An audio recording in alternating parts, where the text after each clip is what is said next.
Thank you for joining me. We have quite a bit to talk about. So we're having a very strong El Nino in the easternmost regions. Very warm waters off Atlantic Canada. Very warm waters right here off of Japan and the Sea of Okhotsk, or the Sea of Japan. Very warm just across this entire region, Sea of Okhotsk, Sea of Japan, and off of Japan, as well as very warm waters here in the Arctic Ocean, especially just east of Novaya Zemlya and just north of Siberia. Very warm waters here. So this will mean that there might be a very early start to Siberian snow coverage, especially September and October. Because of all this warm water here, you're going to be getting a lot of precipitation going into Siberia. And also, the subtropical jet stream is going to be very active because, again, El Nino. But we're also going to be dealing with major blocking this winter, especially if this lingers. If this warm water lingers into the winter, major blocking this winter, which could mean a very stormy weather, which will mean very stormy weather for the Northeast. As for the West Coast, it's not going to be very cold. You're not going to have a cold winter. You're not going to have a cold winter in California, but it's going to be very wet. Very wet and mild. Especially with the active subtropical jet. So California, be prepared for more atmospheric river events. And as for the remainder of the United States, expect wild fluctuations in temperature between unseasonably mild and very cold. The reason you're going to have these wild temperature swings is because of the El Nino and how it will impact the jet stream. Normally, the El Nino causes the jet stream to be further north than normal.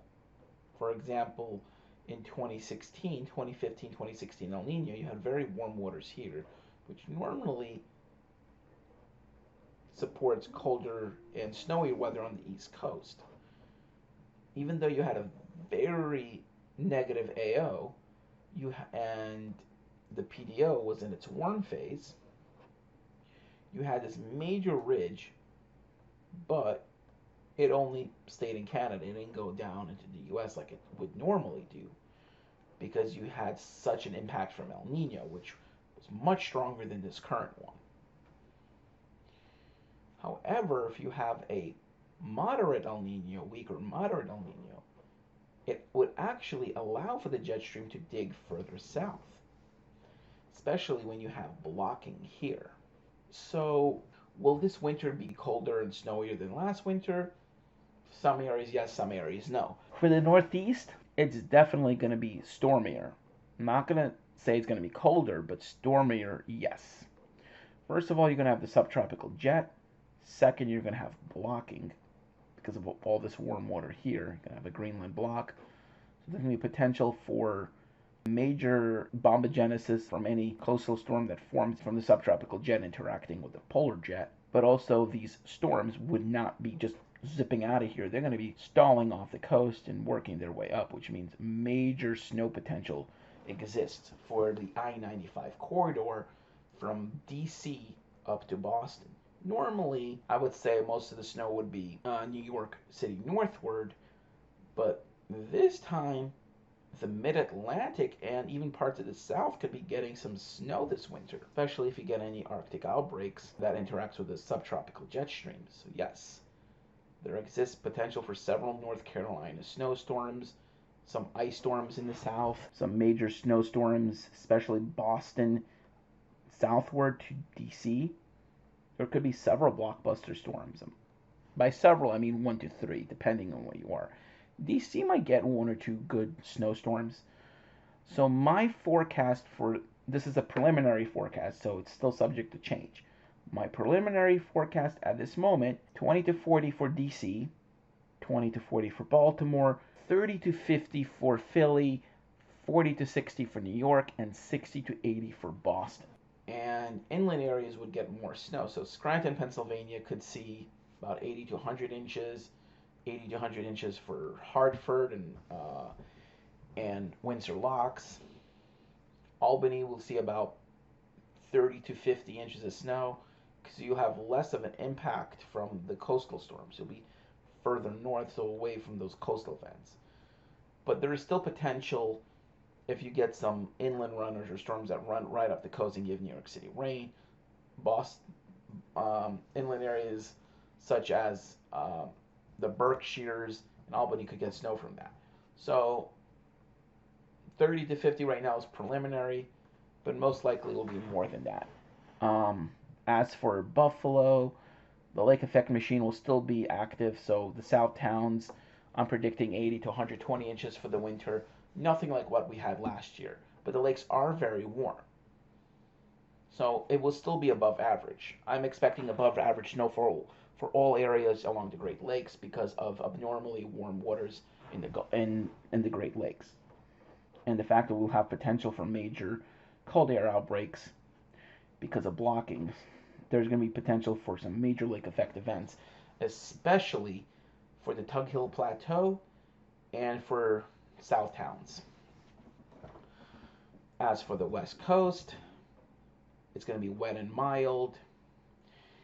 I am also expecting very snowy weather across the Southwest. Even though it's going to be mild in California, the higher elevations will get a lot of snow.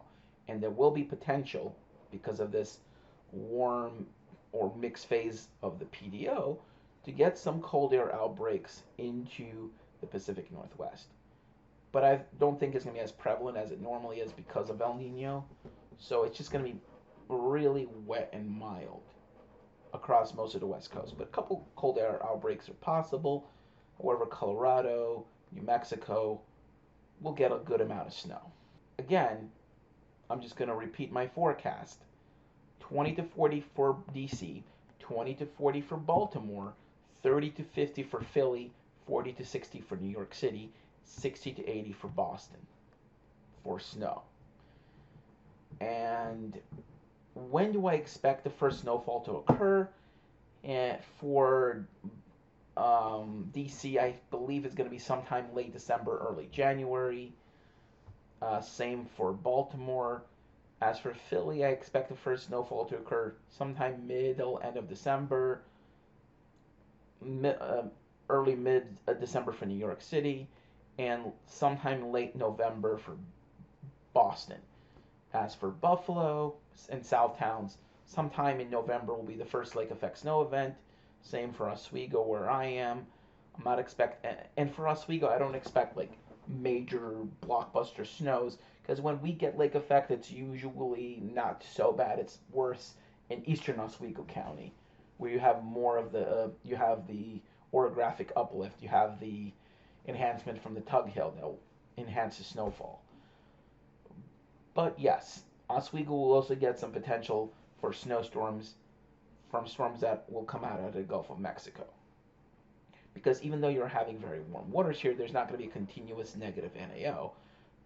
You will still get a January thaw, or just storms that will go up the East Coast, but slightly inland, that will dump a lot of snow across central and western New York and parts of central and western PA. So right now I can't draw a map, so you'll have this type of pattern. This will not be the dominant pattern. There's only potential for this, but mostly it's going to be like this, coming into the West Coast, going south and then north, or something like this,